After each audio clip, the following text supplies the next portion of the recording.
નમસ્કાર બાળમિત્રો. ધોરણ 8માં પ્રકરણ 11 બળ અને દબાણ.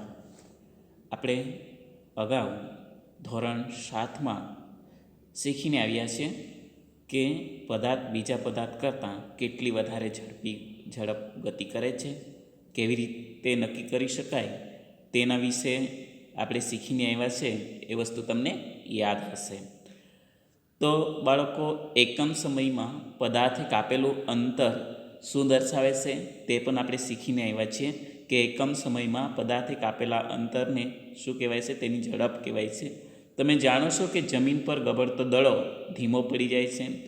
એનું રીઝન આપણે જાણી લીધું હતું કે એને કોઈક અવરોધ આવતા કે એની જે ગતિ ઓછી થવાને કારણે, નહિવત થવાને કારણે ધીમો પડી જતો હોય છે.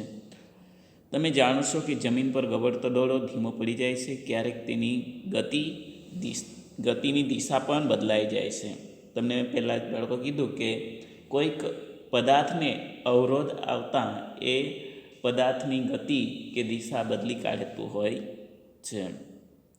સાથે ગતિની દિશા બદલાય જેના લીધે પદાર્થની ગતિ વધે છે કે ઘટે છે, અથવા તે ગતિની દિશા બદલે છે, તે અંગે તમને ક્યારેક આશ્ચર્ય થયું છે? તો તમને નવાઈ લાગશે. ઘણા બધા બાળકો આપણે રમ્યા છીએ, આપણે પ્રેક્ટિકલી જોઈ લીધું છે કે જ્યારે બોલને કેચ કરીએ કે બોલને પકડીએ કાં તો અટકાવીએ ત્યારે એ બોલની દિશા હંમેશા એટલે કે એની વિરુદ્ધ દિશામાં, જ્યાંથી બોલ આવતો હોય એ દિશાની વિરુદ્ધ દિશામાં જ્યારે અટકાવીએ ત્યારે જતો હોય છે, અને એની ગતિ ઘટતી હોય છે. જે ગતિ એથી આવે એ જ ગતિ એથી પાછો ફેંકાતો હોય છે, એટલે કે એનાથી ઓછી ગતિથી. તો ચાલો આપણે એવા જ જે ગતિમાં થનારા ફેરફારો વિશે જોઈએ. તો અહીંયા આપણે ફૂટબોલને ગતિમાં લાવવા માટે શું કરો છો? તો ફૂટબોલને આપણે શું કરીએ છીએ?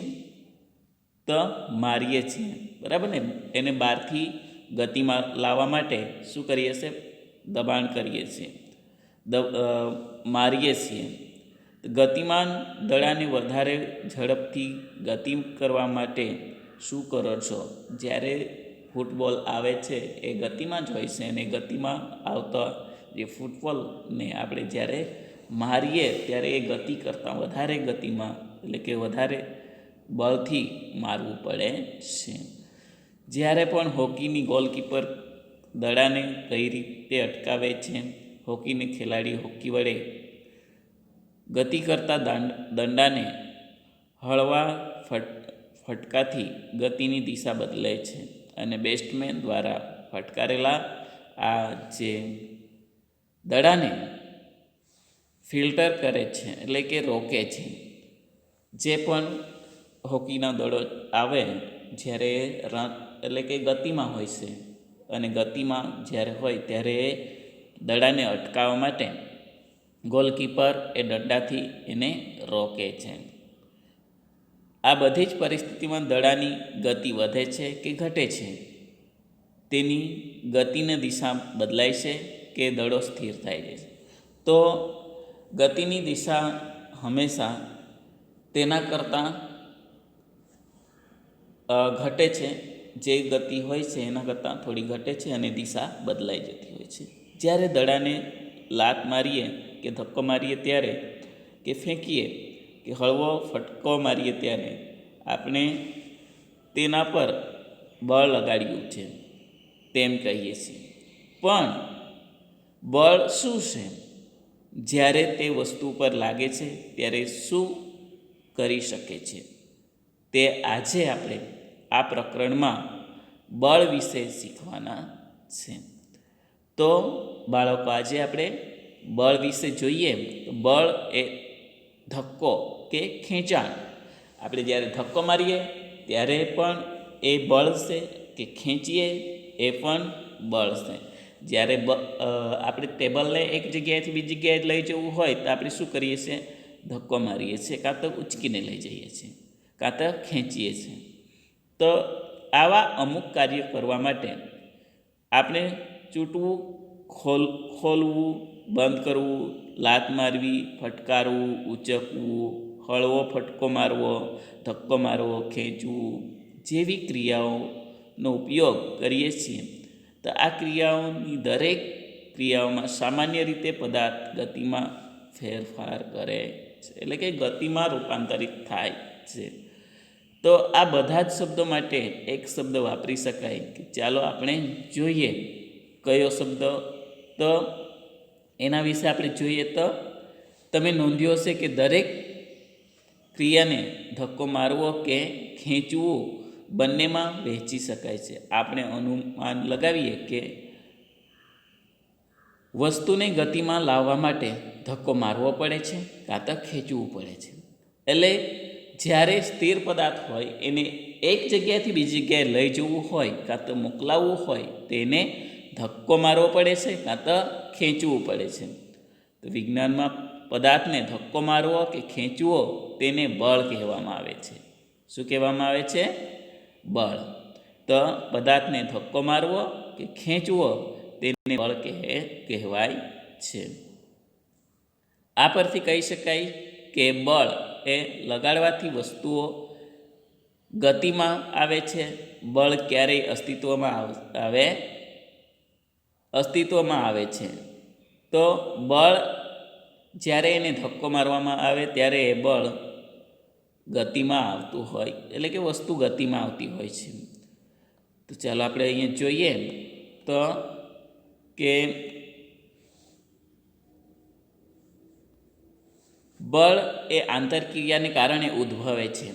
બળ એ આંતરક્રિયા યાની કે શરીરમાંથી જ્યારે ધારો કે વ્યક્તિ સ્થિર કારની પાછળ ઊભો છે, તે વ્યક્તિ માત્ર હાજરીના કારણે કાર ગતિમાં આવશે? શું કારની ત્યાં ઊભો રહેવાથી એ કાર ગતિમાં આવશે? તો ધારો કે વ્યક્તિ કાર હવે ધક્કો મારવાનું શરૂ કરે છે એટલે તેના પર બળ લગાડે છે અને લગાડેલા બળને કારણે બળની દિશામાં કાર આગળ વધે છે. જ્યારે એ વ્યક્તિ કાર પાસે ઊભો રહેશે ત્યારે એ કાર ગતિમાં રહેશે નહીં, એને સ્થાન પર જ રહેશે. પણ અહીંયા જ્યારે કાર પર ગતિ લગાડશે, એટલે કે બળ લગાડશે, ધક્કો મારશે, ત્યારે એ કારની ગતિમાં આવશે અને કાર ગતિમાં લાવવા માટે વ્યક્તિએ કારને ધક્કો મારવો પડે છે. તો એવી રીતે આપણે જોઈએ તો કે દરેક વખતે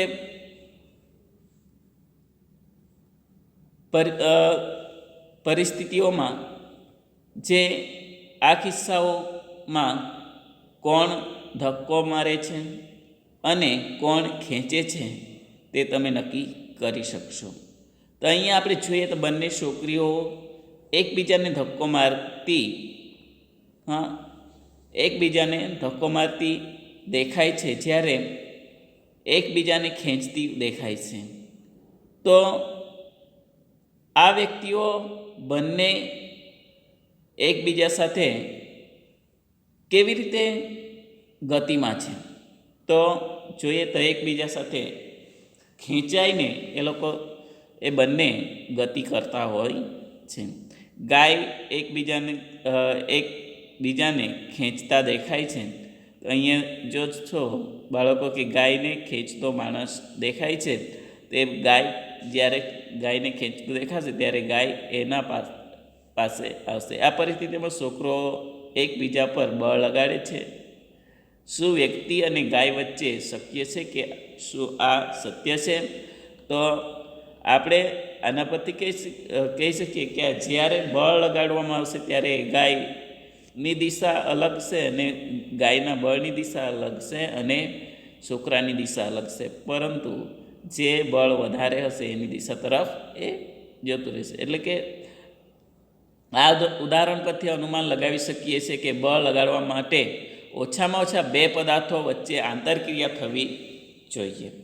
હા, બે પદાર્થો વચ્ચે આંતરક્રિયા થવી જોઈએ. આમ એક પદાર્થને બીજા પદાર્થ સાથે થતી આંતરક્રિયામાં બળમાં પરિણામે છે. જ્યારે આપણે કોઈ પદાર્થને ટચ નહીં કરીશું કે કોઈ પદાર્થને કંઈક બાહ્ય અસર નહીં થાય કરીએ ત્યાં સુધી એ પદાર્થ સ્થિર અવસ્થામાં એટલે કે ત્યાંની ત્યાં જ રહે છે અને એનું સ્થાન બદલાતું નથી. તો પદાર્થને દિશા બદલવા માટે, પદાર્થનું સ્થાન બદલવા માટે એ બે પદાર્થો વચ્ચે આંતરક્રિયા થવી ખૂબ જ જરૂરી છે. જ્યારે પણ આપણે નોટને ઉઠાવવાનો હશે કે નોટને ખસાડવાનો હશે ત્યારે એ નોટ ઉપર લાગેલું ધક્કો લાગેલો કે એને ઉંચકવા માટે જે કાર્ય કરેલું હોય તો નોટ અને આપણા વચ્ચે, આપણા હાથ વચ્ચે જે આંતરક્રિયા થઈ એના કારણે એ નોટ ઉંચકી શકીએ કાં તો ખસેડી શકીએ છીએ. તો એવી રીતે આપણે જોઈએ બળની શરૂઆત. ચાલો જોઈએ આપણે કે બળની શરૂઆત વિશે, બળ વિશે વધારે શીખવાનો પ્રયત્ન કરીએ કે બળ શું છે. તો અહીંયા જોઈએ કે દોરડાને ખેંચતી રમત તમે જોઈ હશે. બે ટીમ વચ્ચે દોરડાને વિરુદ્ધ દિશામાં ખેંચે છે અને બંને ટીમના સભ્યો દોરડાને પોતાની દિશા તરફ પોતાની તરફ ખેંચવાનો પ્રયત્ન કરે છે. કેટલીક વાર દોરડું જરાય ખસતું નથી.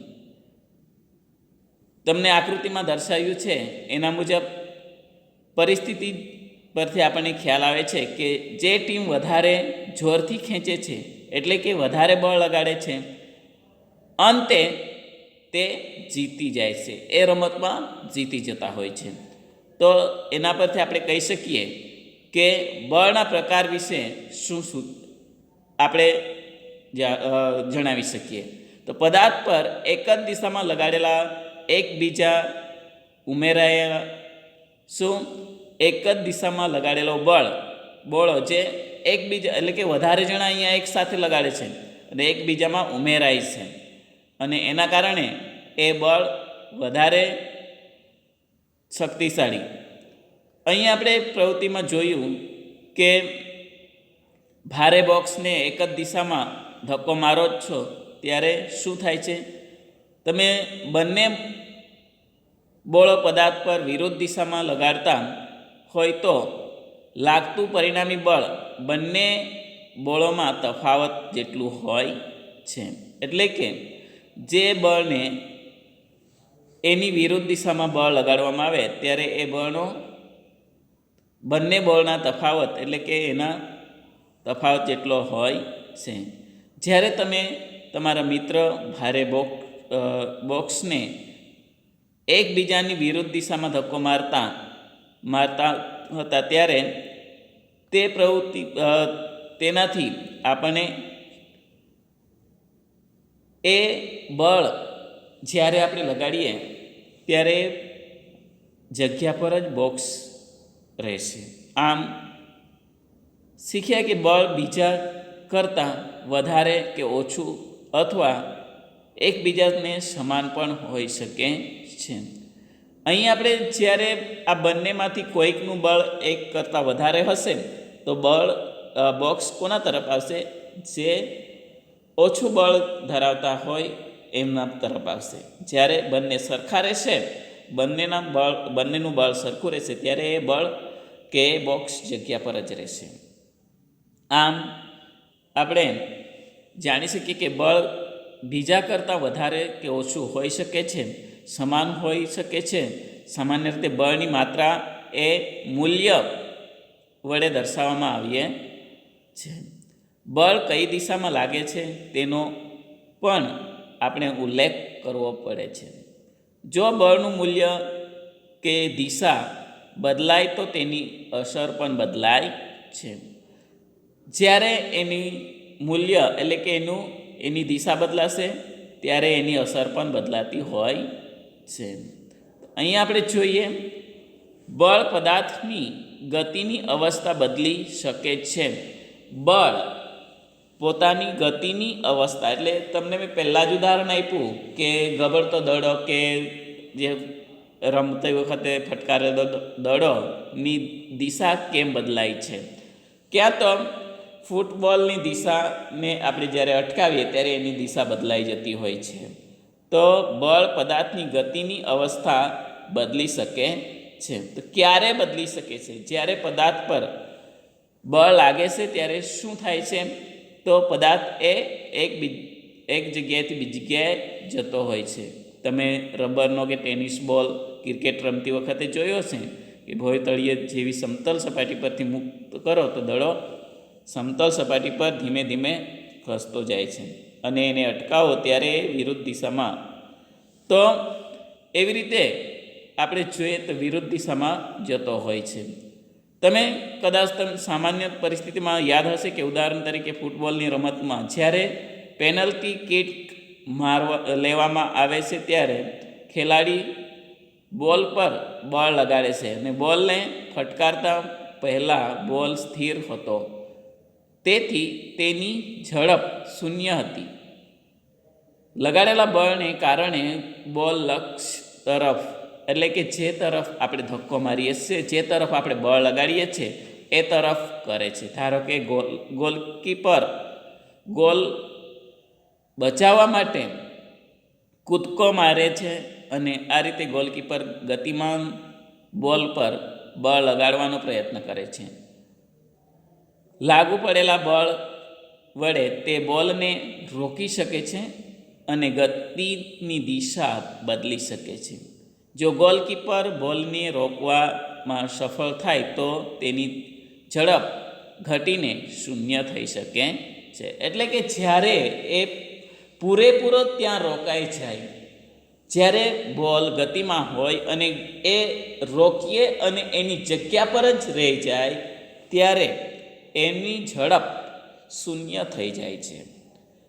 તો આ અવલોકનો સૂચવે છે કે બળ લગાડતા પદાર્થની ઝડપમાં ફેરફાર થઈ શકે છે. જો પદાર્થની ગતિની દિશામાં બળ લગાડવામાં આવે તો પદાર્થની ઝડપ વધે છે. જો બળની વિરુદ્ધ દિશામાં બળ લગાડવામાં આવે તો પરિણામે પદાર્થની ઝડપ ઘટાડો થઈ શકે છે.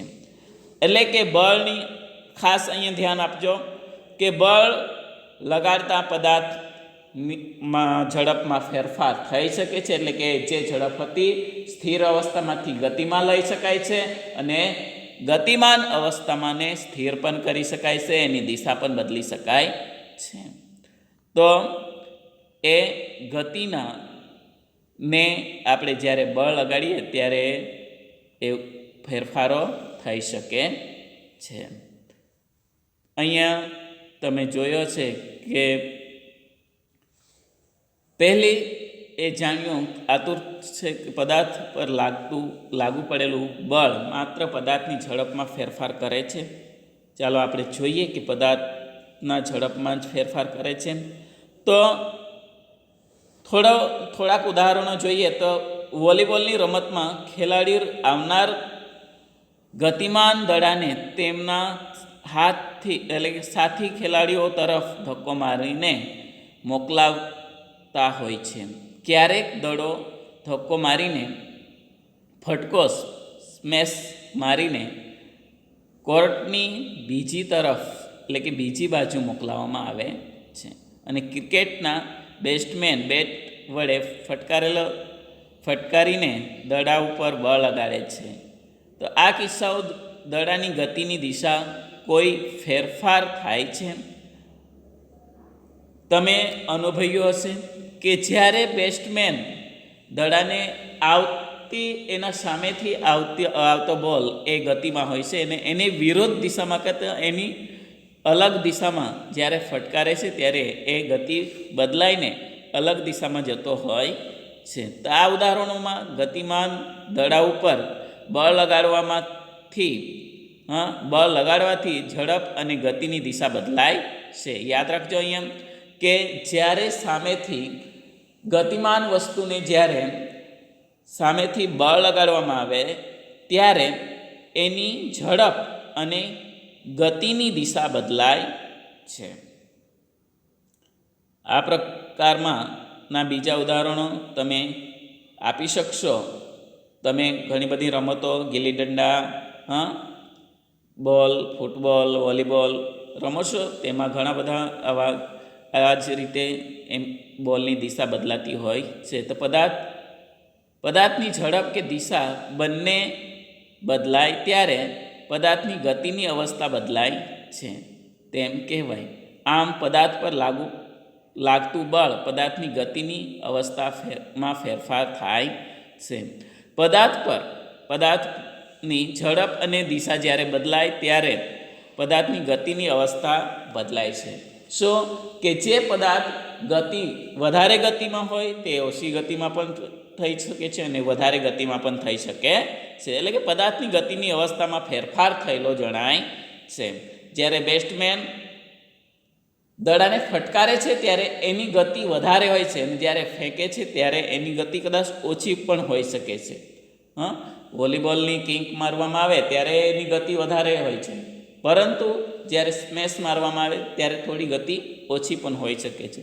તો એવી રીતે એના ગતિમાં ફેરફાર થયેલો જણાય છે. તો બળ હંમેશા પદાર્થની ગતિની અવસ્થામાં ફેરફાર કરે છે. તો આપણે સામાન્ય અનુભવીએ છીએ કે ઘણી વખતે બળના કારણે પદાર્થની ગતિની અવસ્થા બદલાતી નથી. તો કેવા ઉદાહરણોથી આપણે સમજી શકીએ કે જ્યારે આપણે બળ લગાડીએ ત્યારે એની ગતિની અવસ્થા બદલાતી નથી? તો આપણે જોઈ શકીએ કે એક ભારે બોક્સ તમારી તાકાત હોય તેટલું બળ લગાડતા હોવા છતાંય પણ એ ખસી શકતો નથી. જ્યારે આપણા બળ કરતાં એ વસ્તુ વધારે ભારે હોય, વજનદાર હોય, ત્યારે એના પર આપણું બળ અસર કરી શકતું નથી ને એવા સંજોગોમાં એ બળ લગાડવા છતાંય એ ગતિમાં આવી શકતું નથી. તમે દિવાલને ધક્કો મારી જુઓ, દિવાલ ખસે છે? કેમ કે દિવાલની જે વજન છે, દિવાલનું જે જડત્વ છે એ આપણા બળ કરતાં વધારે છે અને આપણું બળ ઓછું પડી જશે ત્યાં. એટલે કે ત્યાં આપણે દિવાલને બળ કોઈ અસર દેખાતી નથી અને એના કારણે દિવાલને આપણે ખસેડી શકતા નથી. આગળ જોઈએ આપણે, બળ પદાર્થનો આકાર બદલી શકે છે. બળ પદાર્થનો આકાર બદલી શકે છે. તો અહીં આપણે જોઈએ તો લોટ જ્યારે બાંધીએ તો લોટનો આકાર અલગ હોય છે અને એના પર આપણે જ્યારે લોટ બાંધીએ ત્યારે એનો આકાર અલગ થતો હોય છે. સાયકલની સીટ પર જ્યારે બેસીએ ત્યારે સાયકલની સીટ દબાઈ જતી હોય છે અને એનો આકાર બદલી શકે છે. લોખંડની ખીલીને તમે મુક્ત રીતે ફરાવો તો એ ખીલીનો પણ તમે જોશો તો વજનમાં જે મુક્ત છેડા ઉપર વજન લટકાયેલી મુક્ત છેડાને ખેંચવાથી તે શું કરે છે? ફરે છે. તો એવી રીતે આપણે ઘણા બધા ઉદાહરણો જોઈ શકીએ. તો અહીંયા આપણે જોઈએ કે પોતાની હથેળી વડે કે વચ્ચે એક ફૂલાવેલા ફુગ્ગાને રાખીને દબાવો ત્યારે શું થાય છે? જ્યારે ફુગ્ગાને આપણે બંને હથેળી વડે દબાવીએ ત્યારે એ ફુગ્ગો આપણા દબાણ કે આપણા બળ પ્રમાણે એ શું થશે? એનો આકાર બદલાઈ શકે છે.